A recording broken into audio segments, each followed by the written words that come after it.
I stood there in my wedding dress, the weight of satin and lace resting on my shoulders like both armor and a burden. My bouquet trembled slightly in my hands, though I told myself it was excitement, not nerves. The golden California sun poured through the open archway of the hotel garden, warming the marble aisle beneath my feet. 300 guests sat in neat white rows, the air buzzing softly with anticipation. Then I heard it, my billionaire fiancé, standing less than a foot away, his voice deep and steady until it suddenly faltered. In front of friends, family, and cameras, he whispered a name that wasn't mine. Vanessa. It rolled off his tongue like muscle memory, as if my name had never truly belonged there. For a split second, there was silence, like the world itself had forgotten how to breathe. Then the gasps came, sharp and unified, cutting through the air. But here's the thing. That moment, as humiliating as it seemed, wasn't the end for me. It was the spark, the ignition point. What I did next, no one saw coming. Before I tell you exactly how I turned the most gut-wrenching public betrayal of my life into my greatest personal and professional victory, you need to understand something about me. I am not the kind of woman who waits for rescue. My story doesn't begin in this garden. It begins in the quiet hours of my 20s, working nights at a diner to pay for college, forcing myself to smile at customers when my feet ached and my eyelids felt like they weighed a ton. It's the rejection emails I kept in a folder, not as reminders of failure, but as proof that I'd kept going. It's the promotions I fought for, the glass ceilings I cracked, until I found myself at 28 as a marketing executive for a firm that had once laughed me out of their lobby. When I met Adrian Blake, it was at a business conference in Chicago. The kind with name tags and endless coffee stations, where everyone pretends to be more interested in networking than in the overpriced lunch. I wasn't looking for love. I wasn't even looking for someone to date. I was looking for an equal. And Adrian, well, he wasn't just wealthy. He was stratospherically rich. The kind of man whose life existed in glossy magazine spreads and whispered boardroom gossip. He owned a tech company that specialized in artificial intelligence, vacation properties in 5 countries, and a car collection that could make any enthusiast's heart stop. But the thing that pulled me in wasn't his money. It was the way he listened when I spoke. Really listened, leaning in slightly as if my words were rare currency. That night, our first conversation turned into a 12-hour date. We ate at a tiny soul food place tucked away on the south side, then wandered the city until sunrise painted the skyline in shades of gold. He told me about growing up with parents who measured love in achievements and withheld affection like it was a prize you had to earn. He spoke of a father whose approval was a finish line he never seemed to cross, and of building his company as proof of his worth. I told him about my mother, about watching her juggle 3 jobs to keep the lights on, and how that had carved a deep vow into my bones. Never depend on anyone else for my security. Within 3 months, I was practically living in his penthouse, a place so pristine and enormous it felt like a museum. Marble floors, floor-to-ceiling windows with the skyline at our feet, a kitchen larger than my entire apartment. But I kept my own place, my own job, my independence. 6 months later, he proposed at his vineyard in Napa Valley. The air smelled like ripe grapes, and the champagne he'd ordered sparkled in the fading light. His speech about how I challenged him, how I made him better, was enough to make me forget every red flag I'd half noticed.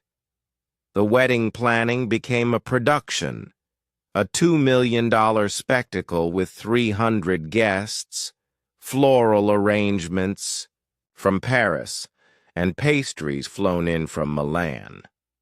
Adrian handled most of it. I was buried in work, trusting his enthusiasm for our future. But then, little things began to shift. Late-night phone calls in another room. Business trips announced the day before departure. A distracted glaze in his eyes when he thought I wasn't looking. 2 weeks before the wedding, while searching for a file in his study, I found documents, contracts and travel invoices, with the name Vanessa Cruz scattered across them. He said she was a silent business partner, nothing more. I wanted to believe him, but his eyes told another story. I started paying attention, calls ending abruptly when I entered the room, his laptop screen snapping shut, the faint scent of perfume that wasn't mine clinging to his suit jacket. I thought about my mother, about the women I knew who had swallowed betrayal and called it loyalty, and I made a choice. The night before the wedding, I lay awake in the massive bed we shared, the city lights reflecting off the ceiling. By morning, my plan was set. The ceremony day dawned flawless. Clear skies, soft breeze, sunshine spilling across the garden like liquid gold. My Vera Wang gown was a work of art, the kind of dress you didn't just wear, you inhabited. My mother cried when she saw me, her tears falling as if they carried every sacrifice she'd ever made. As I walked down the aisle, every guest's face lit with belief in the fairy tale we'd been selling them. My vows were heartfelt, steady. Adrian's began the same, confident, smooth, until his gaze shifted past me to the back of the crowd. His hands trembled. Then he said it. "I love you, Vanessa." The silence that followed was the kind that hums in your bones. Someone's champagne flute clinked against the floor. 300 pairs of eyes widened in unison. I felt not rage, not devastation, but relief. The truth had finally broken the surface. I asked him to repeat it, and when he stumbled, I turned to the crowd and confirmed they'd heard it too.